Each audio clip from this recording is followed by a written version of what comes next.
First Contact's price. The UES Thunderchild hung silent against the backdrop of stars, its graphene titanium hull absorbing virtually all electromagnetic radiation. Captain Elena Santos stood at the bridge's forward viewport, her weathered hands clasped behind her back as she studied the debris field before them. Another civilian transport, torn apart by weapons far beyond humanity's current understanding. Counting 37 bodies in space, Captain, Lieutenant Commander Sarah Chen reported from her sensor station, voice tight with controlled anger. Consistent with the manifest of the mining vessel Perseus. Same attack pattern as the others. Their drive core was targeted first, then life support. The Thunderchild represented humanity's first true warship, built in response to a series of mysterious attacks on outer colony vessels. At 2 kilometers long, bristling with railguns and energy weapons reverse-engineered from recovered alien tech, she was humanity's statement to the galaxy. We will not go quietly. Multiple energy signatures approaching from the Kuiper Belt. Captain. Chen's voice cut through Santos's thoughts. Configuration matches the attacker's profile from previous incidents. Santos straightened, brown eyes hardening. Sound General Quarters. All hands to battle stations. Let's see if our guests want to play with someone who can hit back. Red alert klaxons blared throughout the massive vessel as 2,000 crew members rushed to their posts. The Thunderchild's innovative hybrid drive system, combining human fusion technology with salvaged alien tech, hummed to life. Unlike purely alien vessels, human engineering focused on redundancy and repairability over raw performance, a philosophy that was about to be tested. The attackers emerged from the darkness. Sleek, almost organic-looking ships with hulls that seemed to ripple like liquid metal. 7 of them, each about half the Thunderchild's size, but radiating energy readings that made the human sensors scream in protest. This is Captain Elena Santos of the United Earth ship Thunderchild. She broadcast on all frequencies. You have attacked and destroyed civilian vessels in United Earth space. Power down your weapons and prepare to be boarded, or we will respond with lethal force. The reply came in perfect English, dripping with contempt. Primitive species, you dare to challenge the Kresh Empire with your toys. You were meant to be harvested, not to resist. Your impudence will serve as an example to others. Santos allowed herself a small smile. Weapons, target the lead vessel. Show them what these toys can do. The Thunderchild's main gun, a massive coil gun running nearly the entire length of the ship, spoke. The hypervelocity round, enhanced by a reverse-engineered alien mass effect field, crossed the distance almost instantly. It struck the lead Kresh vessel's shields and passed through them as if they weren't there. The alien ship's liquid metal hull rippled and then exploded as the round, designed specifically to defeat their advanced shielding technology, detonated inside their vessel. Silence filled the bridge for a moment before the remaining Kresh ships reacted. Energy beams lashed out, but the Thunderchild was already moving, its hybrid engines pushing it into an evasive pattern that no ship its size should have been capable of. Their weapons are based on exotic particle beams, Chen reported, fingers dancing across her console, shields holding at 82%. Our hull composition is partially deflecting what gets through. They didn't expect us to incorporate metamaterials. Santos nodded grimly. Return fire. All batteries. Let's show them humanity's version of first contact protocols. The Thunderchild unleashed hell. Traditional railguns fired shells filled with sophisticated electronic warfare packages, disrupting the Kresh ship's sensor systems. Point defense lasers, originally designed to swat down asteroids threatening Earth's colonies, carved into alien hull plating. And through it all, the main gun spoke again and again, each shot finding its mark with devastating precision. 3 more Kresh ships died before they realized they had severely underestimated their prey. The remaining 3 attempted to retreat, their drives powering up for faster-than-light travel. "Oh no you don't," Santos growled. "Navigation. Plot their likely exit vector. Weapons. Bracketing fire. Let's make sure at least one of them survives to carry our message back. The Thunderchild's final barrage caught two of the fleeing ships, reducing them to expanding clouds of debris. The last one managed to escape, its hull scared and systems damaged. As the adrenaline of battle faded, Santos turned to her crew. Begin recovery operations for the Perseus victims. I want full sensor logs compiled and transmitted to Fleet Command. And get me a damage report. Minimal damage, Captain, Chen reported with a hint of pride. Our hybrid shields performed better than simulations predicted. Engineering reports all systems nominal. Santos nodded, turning back to the viewport where the debris of 6 Kresh warships drifted alongside the remains of their innocent victims. Send a message to command. The Kresh Empire has made a serious miscalculation. They thought they found another primitive species to harvest. Instead, they've awakened a sleeping giant. She watched as recovery shuttles deployed to collect the dead, their running lights casting brief illumination through the debris field. And unlike them, we don't forget our dead. This is no longer about defending our territory. This is about justice. In the silence of space, the Thunderchild stood vigil over the fallen, its scared hull a testament to humanity's resolve. The Kresh Empire had wanted to make an example of humanity. They had succeeded, but not in the way they intended.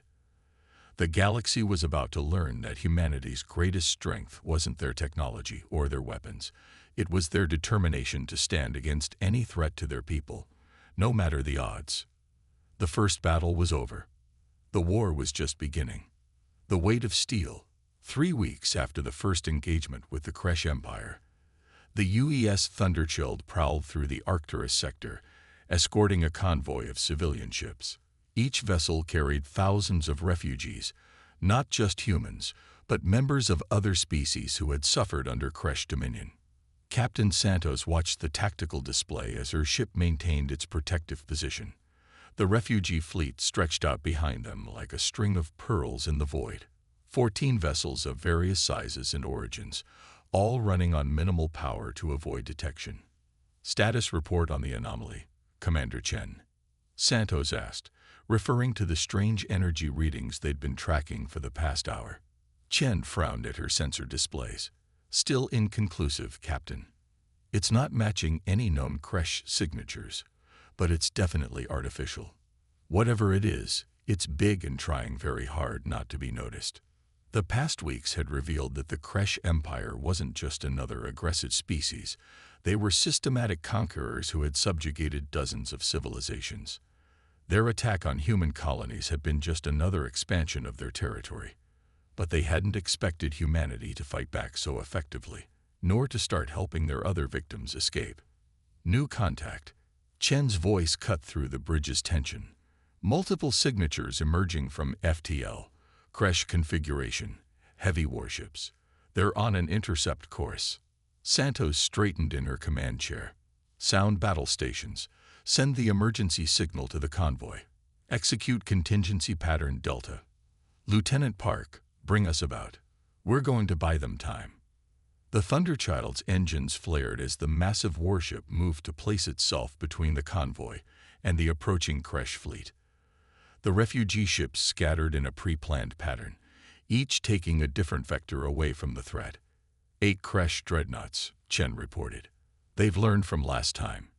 Their shields are modulating, trying to adapt to our penetrator rounds. A new voice cut through their communications, different from the previous Kresh commander they'd encountered. Human vessel, this is High Commander Vexkar of the Imperial Subjugation Fleet. Your interference in Imperial affairs ends today. Surrender, and we may spare your refugee vermin. Santos didn't bother responding. Tactical, deploy our new toys. Let's see if Dr. Wagner's theory about their sensor systems was correct. Across the Thunderchild's hull, dozens of small ports opened. From each one launched what appeared to be debris. Twisted pieces of metal and polymers that seemed to tumble randomly through space. The Kresh fleet ignored them, focusing their attention on the human warship. They're charging weapons, Chen reported. Energy readings are off the scale. They're not taking any chances this time. Activate the field. Santos ordered. The seemingly random debris suddenly came alive. Each piece contained a miniature fusion reactor and a reverse-engineered crash field generator. Together, they created a web of intersecting gravitational distortions, a trap laid in plain sight. The lead crash vessels fired, their energy weapons lancing out toward the Thunderchild.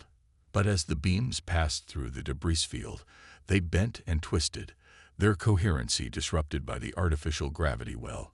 What should have been devastating hits barely scratched the human warship's armor.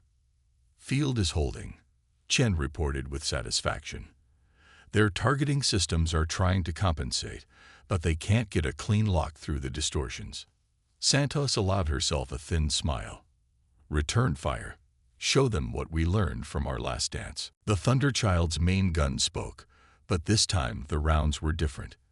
Instead of purely kinetic penetrators, they carried payloads of microscopically small machines, another innovation born from studying recovered crash technology. As the rounds impacted against the enemy shields, the machines went to work, replicating and spreading through the enemy's defense grid like a virus through a computer system. "Shield disruption successful on targets 2 and 4, Chen called out. "Their defensive matrix is collapsing." The Kresh commander's voice returned, this time with an edge of panic.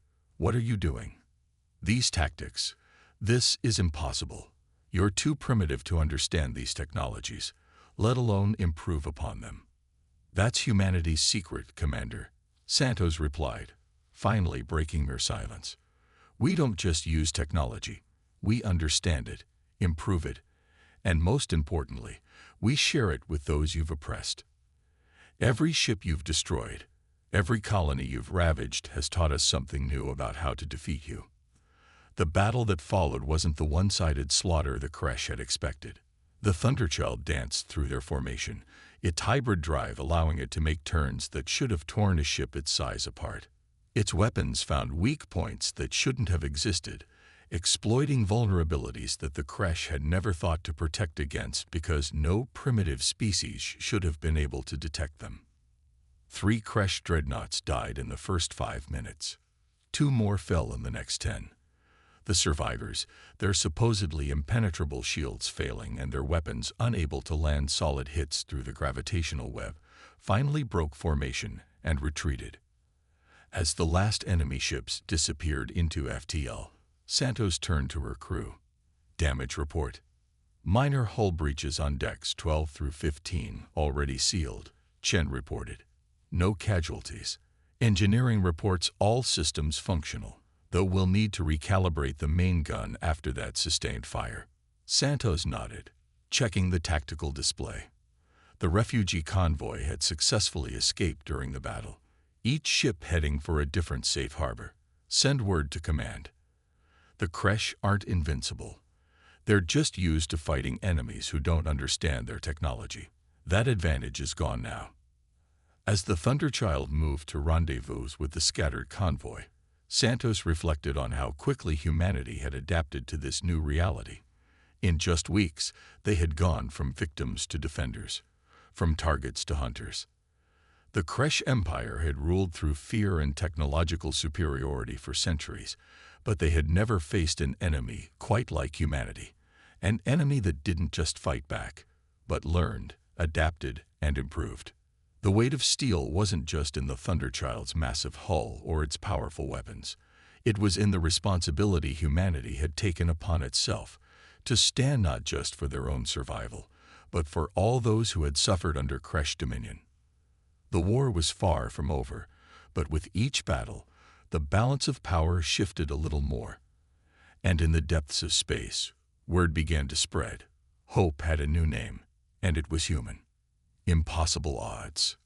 The UES Thunderchild wasn't alone anymore. 3 months into the conflict with the Kresh Empire, humanity had transformed from a single defiant warship to the nucleus of an interstellar resistance. Captain Santos stood in the newly constructed war room, surrounded by holographic representations of alien allies, species that had suffered under Kresh rule for generations. The Kresh are massing their forces in the Helios sector. A crystalline being known as Ambassador Valeth reported, its translucent form shimmering with internal light. They've recalled 3 subjugation fleets from their outer territories. Our intelligence suggests they're preparing for a major offensive. Santos studied the tactical display where dozens of red markers indicated Kresh warships. How many ships? 217 capital ships, Captain. Commander Chen answered from her station. Plus support vessels. It's the largest fleet concentration we've ever detected. They're afraid, came a rumbling voice from another hologram. General Ktar of the Volari, a species of silicon-based beings who had been among the first to join humanity's resistance. For the first time in centuries, their supremacy is threatened. They mean to crush us all in a single battle. Santos allowed herself a grim smile. Then let's give them exactly what they want. Almost. She gestured to the display, highlighting a particular sector of space. We've been studying Kresh tactical doctrine. They always commit fully once they believe they have the advantage. We can use that against them. The plan that emerged over the next hours was audacious to the point of insanity. The combined resistance fleet, 40 ships of various species, including 3 human warships, would appear to be caught by surprise in the Helios sector. But they had something the Kresh couldn't possibly expect. 2 days later, the trap was set. The Thunderchild led the apparently disorganized resistance fleet through the sector, making a show of running routine patrols.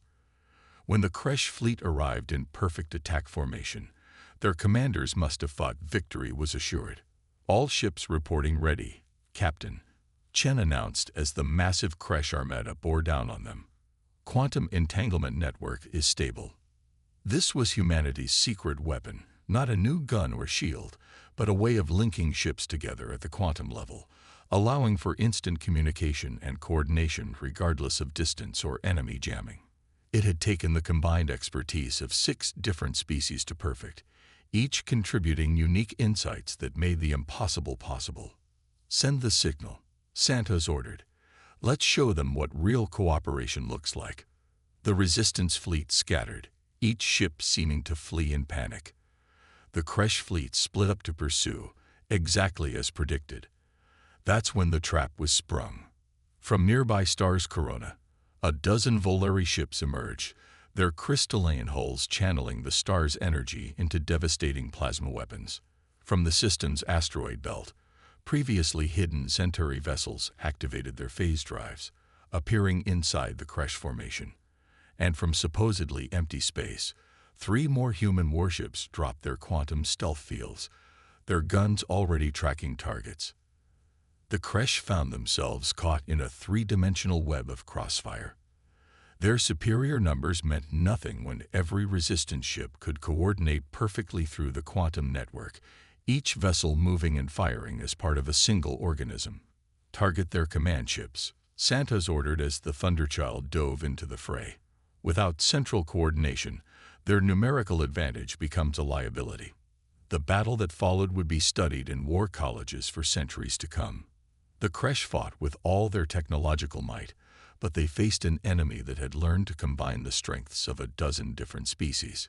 Human ingenuity, Volari energy manipulation, Centauri phase technology, and other capabilities melded together in ways the Kresh had never imagined possible. Ships died on both sides, but for every resistance vessel lost, 5 Kresh ships were destroyed. Their perfect formations broke down as the quantum network allowed the resistance to predict and counter their every move. When a Kresh weapon proved effective against one species' defenses, another would step in to protect their allies. Their flagship is making a run for it, Chen reported after an hour of intense combat. 87% of their fleet has been disabled or destroyed. Santos watched as the surviving Kresh vessels retreated in disarray. Send the message we prepared. Make sure every communication channel in the sector carries it. On thousands of frequencies in dozens of languages, the message went out. To all species oppressed by the Kresh Empire, you are not alone anymore. We have proven they can be defeated. Their technology can be understood and countered. Their tactics can be predicted and broken. Join us, and together we will end their dominion forever. As the Resistance fleet regrouped and began rescue operations, even for Kresh survivors, Santos reflected on how far they'd come. Humanity had entered the galactic stage as victims, but they had become something else entirely. Not conquerors like the Kresh, but unifiers, teachers, innovators who showed that true strength came not from subjugating others, but from bringing them together. The impossible odds had been beaten not through superior firepower or advanced technology, but through cooperation and adaptation. The galaxy was changing, and humanity was leading that change one battle, one alliance, one impossible victory at a time. The language of war. The captured Kresh command center hung in space like a wounded predator. Its once pristine liquid metal hull was now scared and frozen, its defensive systems offline. Inside its cavernous main chamber, Captain Santos stood before the gathered representatives of 24 species, former slaves, resistance fighters, and even a few Kresh defectors. Their entire command structure is fragmenting. A holographic display showed the collapsing empire in real time. After the Battle of Helios, 43 subjugated worlds declared open rebellion. The Kresh are losing control sector by sector. But victory had come at a price. The floor beneath them still bore the scars of battle, and not all the stains were Kresh blood. The Resistance had lost good people, humans, Volari, Centauri, and others who had given their lives for freedom. "We found something in their central database," Commander Chen announced, her voice echoing in the vast chamber. "Something they've been hiding for centuries." She gestured, and new images filled the air: ancient star charts, technical diagrams, and what appeared to be historical records. The Kresh Empire, Chen continued, wasn't built on their own technology. They were uplifted by another species, the precursors who gave them advanced technology in exchange for serving as guardians. But the Kresh betrayed them, using the gifted technology to enslave others instead of protect them. A murmur ran through the assembled representatives. The Volari General Ktar's crystalline form pulsed with anger. "They've been lying to us all along, claiming divine right to rule through technological superiority, when they themselves were given everything they had." Santos studied the ancient records. "That's why they were so afraid of us. Not just because we could fight back, but because we could understand and improve their technology. We were doing what they never could, truly mastering these systems through our own efforts." The revelation changed everything. The Kresh weren't invincible overlords. They were frauds, maintained power through fear and stolen technology they barely understood. But more importantly, the discovery offered hope for the future. "Look at these specifications." Chen pointed to technical diagrams. The precursor technology wasn't designed for warfare. These are terraforming systems, medical devices, tools for exploration and understanding. The Kresh perverted their purpose. A new voice spoke up, a Kresh scientist who had defected months ago. "She's right. Our ancestors took weapons of creation and turned them into weapons of destruction. We lost the true knowledge in our hunger for power." Santos turned to the assembled representatives. "Then let's reclaim that knowledge, not just for one species, but for all of us. The Kresh Empire is falling, but we don't have to destroy everything they built. We can transform it, return these technologies to their original purpose." The discussion that followed wasn't about war anymore, but about healing. Species that had been enemies for generations found common ground in their shared desire to build something new from the ashes of empire. The Volari offered their expertise in energy manipulation to help restore damaged worlds. The Centauri's phase technology could help clean up the debris of war. Human adaptability and innovation could find new applications for old technologies. Even reformed Kresh scientists stepped forward, eager to atone for their species' crimes by helping rebuild. "We need a new language," Santos said as the plans took shape. "Not just for war, but for peace." The Kresh ruled through fear and division. "Let's build something different, a coalition where every species contributes its strengths and helps others overcome their weaknesses." As if to emphasize her words, an alarm sounded. A group of hardline Kresh loyalists had launched a desperate attack on a civilian habitat. The response was immediate and unified. Ships from 6 different species moved to intercept, coordinating seamlessly through the quantum network, their diverse technologies working in perfect harmony. The battle was over in minutes, with minimal casualties on either side. The Loyalist ships were disabled, not destroyed, their crews taken alive to face justice rather than execution. It was a demonstration of how far they'd all come, fighting not for vengeance, but for protection. Later, as Santos watched recovery teams from multiple species working together to repair the habitat, she reflected on humanity's role in all this. They hadn't set out to lead a revolution or reshape galactic society. They had simply refused to be victims, and in doing so, had shown others that resistance was possible. But their greatest contribution wasn't military might or technological innovation. It was the ability to bring different species together, to help them see past ancient hatreds and find common ground. The language of war had brought them together, but it was the language of cooperation and hope that would keep them united. The stars looked different now, not as distant, cold points of light, but as beacons of possibility. The galaxy was changing, one world at a time, one species at a time, and humanity was there to help guide that change, not through force or dominion, but through understanding and unity. The war wasn't over yet, but its meaning had transformed. They weren't just fighting against the Kresh Empire anymore. They were fighting for a future where no species would need to fear another, where technology served life rather than death, and where the strongest bonds were forged not in battle, but in peace. When thunder speaks, the Kresh homeworld loomed before them, its artificial rings glowing with defensive energy, the combined fleet of the Coalition, as the Resistance had come to be known, held position just outside weapons range. At its heart, the UES Thunderchild waited, battle-scared but unbroken.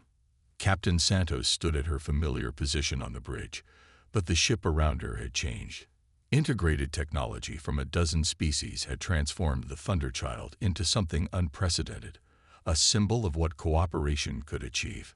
The quantum network now linked not just ships, but minds and hearts across species barriers. Final transmission from the Kresh High Command, Chen reported. Her console now incorporated crystalline Volari interfaces and Zentari phase tech displays. They're refusing all terms. They say they'd rather die than surrender their divine right to rule. They still don't understand, Santos said softly. This isn't about ruling anymore. She opened a channel to the entire Coalition fleet. All ships, execute Operation Daybreak. The battle that followed wasn't like anything the galaxy had seen before. The Coalition ships moved in perfect synchronization, each species' unique abilities complementing the others. Human adaptability and innovation, Volari energy manipulation, Zentari phase technology, and even reformed Kresh knowledge of their own systems, all working as one. But they weren't firing to destroy. Each precisely calculated strike disabled rather than annihilated. Defensive platforms went dark. Communication arrays fell silent. The great rings protecting the Kresh homeworld flickered and failed, their power redirected rather than destroyed. Their planetary shields are down, Chen announced. Ground-based weapons neutralized. We have full orbital control. Santos nodded. Begin the broadcast. All frequencies, all languages. Across the Kresh homeworld, in every city and settlement, the truth was finally revealed. The historical records they'd discovered, showing how the Kresh had betrayed their precursor benefactors. The technical data proving they'd perverted peaceful technology for war. And most importantly, images of the new coalition, former enemies working together, rebuilding worlds, healing ancient wounds. This is Captain Elena Santos of the Coalition Fleet. Her voice reached every corner of Kresh civilization. We're not here to destroy you or enslave you. We're here to end the cycle of dominion and fear. Your empire is gone, but your people don't have to fall with it. Join us, Help us rebuild what centuries of war have broken. Turn your skills to creation instead of destruction. For long moments, silence reigned. Then, from the surface, signals began to appear. First dozens, then hundreds, then thousands. The Kresh people, seeing the truth of their history and the possibility of a different future, were choosing peace. The last holdouts of the High Command fought to the end, their flagship making a suicidal run at the coalition fleet. But their own people stopped them. Kresh ships that had switched sides, using their intimate knowledge of their own technology to end the battle with minimal bloodshed. Hours later, Santos stood in the Thunderchild's observation deck, watching shuttles ferry between ships and planet as the peaceful transition began. Commander Chen joined her, carrying a data crystal. "The precursor archives we found," Chen said, "they weren't just about technology. They spoke of a galaxy where different species worked together, each contributing their unique perspectives to solve universal challenges.